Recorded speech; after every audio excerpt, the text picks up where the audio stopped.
Hello, this is the Harboring Light. I'm Mary. I give a conservative perspective about the world around me. As I do in the beginning of each episode of my podcast, I mention social media and audio platforms.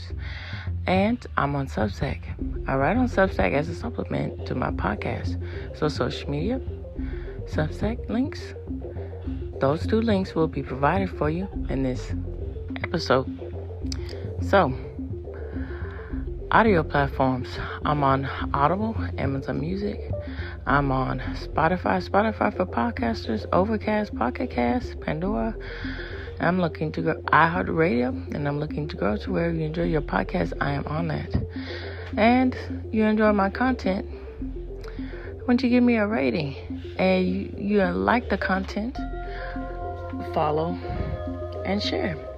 I appreciate all you listeners out there. All the feedback is greatly appreciated. Thank you so much. So this episode is about Jojos Bizarre Circus. I'm going to talk about the anime and the manga. And from my point of view, I'm going to also break it down and talk about the fashion that entails and the pop culture that entails with Jojos Bizarre Circus and my thoughts and everything else.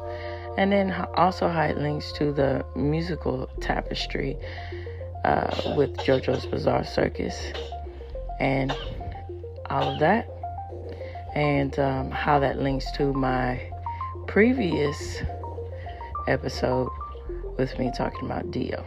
All right, so let's get into it.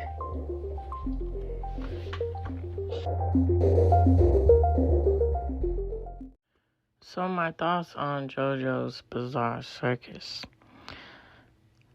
I think it not only showcases how if you do something for as far as culture with music, within fashion, that is relatable, it can just cross into appreciation into other cultures. And the really unique thing, I think, about 80s culture, particularly with the fashion and music, it had this presence of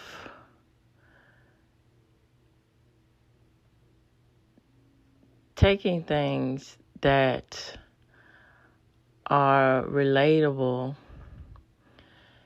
in a way that's digestible for everyone to want to relate to. For instance, with fashion, baggy clothes, sweaters, seems mundane, but adding twists to it, for example, to add on to with sweaters and the attire with sweaters, leggings, and just adding flair to it. And then the timeless effect of all of these fashions coming back and today. And then leg warmers, adding flair to leg warmers to where, that's typically attire for dancers, making it mainstream to where everyone was attracted to it and is showcasing now too. And with music transcending in the 80s, metal, for instance, Dio being a inspiration for one of the characters in Jojo's Bizarre Circus. And it takes this manga, which translates to the anime, to make it a very unique presence, I think, because it makes subtle commentaries about culture, but it highlights it in a very unique way to where people who are interested in classic rock, who are interested in the 80s, these things, pay attention to it and pay attention to the anime. And that's really something to think about when we get into talking about all of the aspects of Jojo's Bizarre Circus. All right, so let's get into it.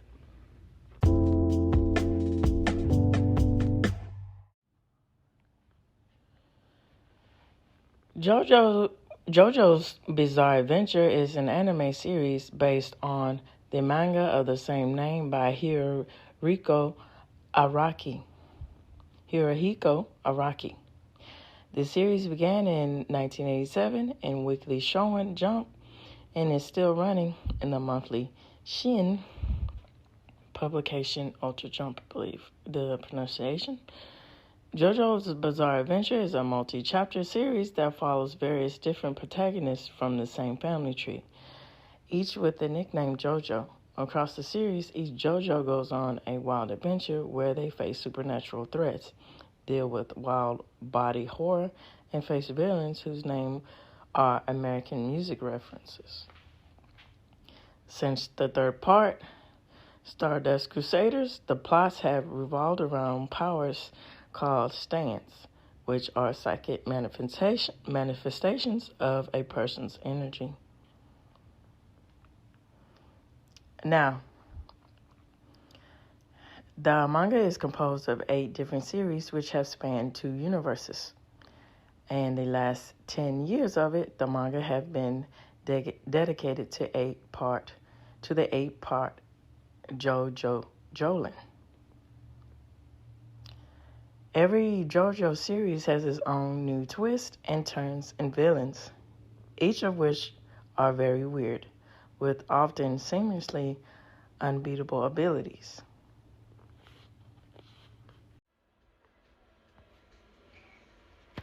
Okay, so on to the musical aspects of JoJo's Bizarre Circus. The first main antagonist to be introduced, Dio's peerless hunger for domination and evil, has either directly or indirectly resulted in conflict for each member of the Joestar family, making him the overall big bad of JoJo's Bizarre Adventure. Originally a scornful child of a petty theft in 1880s England, after poisoning his own father, he is adopted by George Joestar and makes it his goal to utterly ruin Jonathan's life in order to become the estate's sole interior.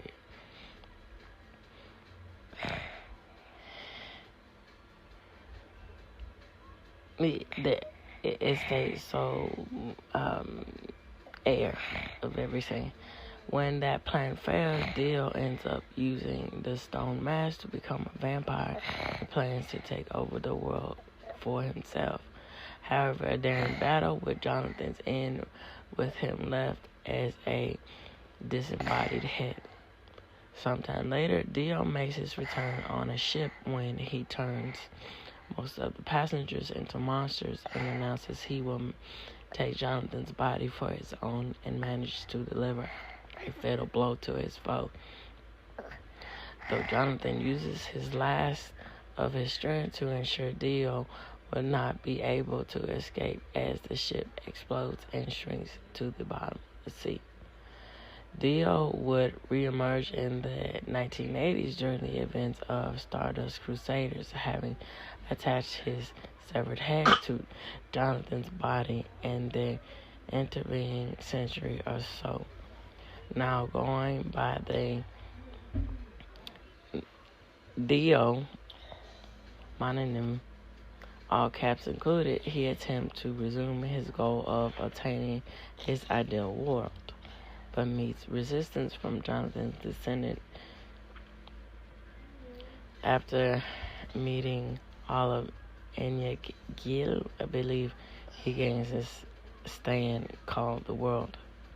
Named after Ronnie James Dio and later named after Dio's band Dio, his last name comes from Marlon Brando.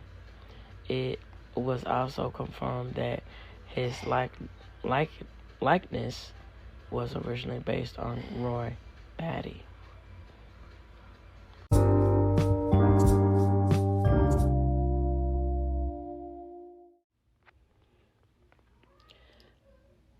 And to add on to the musical theme, here is a list of more musical references that are in Jojo's Bizarre Adventure.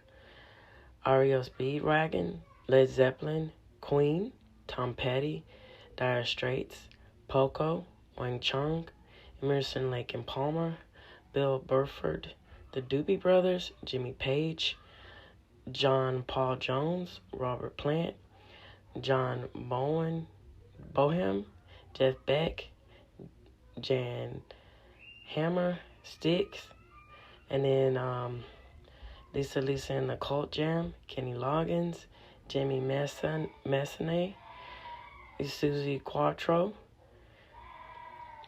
Jeff Beck, Santana, Wham, AC/DC, The Cars, Smokey Robinson, James Brown, Donovan, Steely Dan, Air Supply, The Beatles, Paula Abdul, Glenn Frey, Michael Poland Fresh, I believe, Captain and Tennille, Daryl Dragon, the Wu-Tang Clan, Wu-Tang Clan, Devo, the Beatles again, Daryl Hall and John Oates, the J. Giles Band,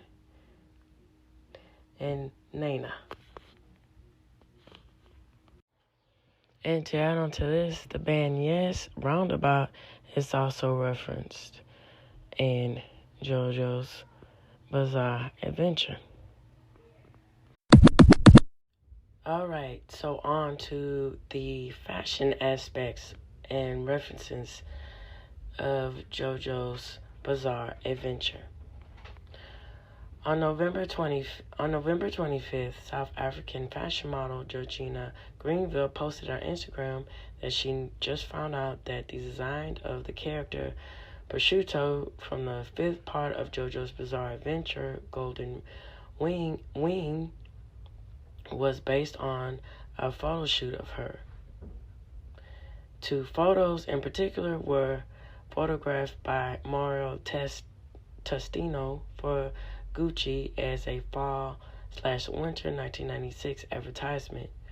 Prosciutto's design was first revealed in chapter 491 of JoJo, which is the 52nd chapter of the 5th part. The chapter was published in Weekly Shonen Jump, issue number 8 in 1997. Prosciutto is an assassin who battles against the protagonist using his ability called the Grateful Dead. His power also allows him to rapidly age any living organism, with the rate of aging being proportional to the organism's body temperature.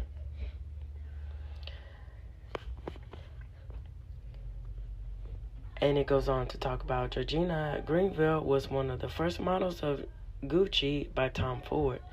She did the campaign for Versace, Christian Dior, Valentino, and Armani Exchange. Greenville also appeared on the covers of several magazines, including Vogue, Harper's Bazaar, Elle Officiel, Cosmopolitan, and Allure.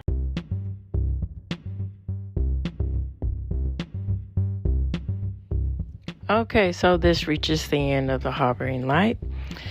Questions, comments, concerns?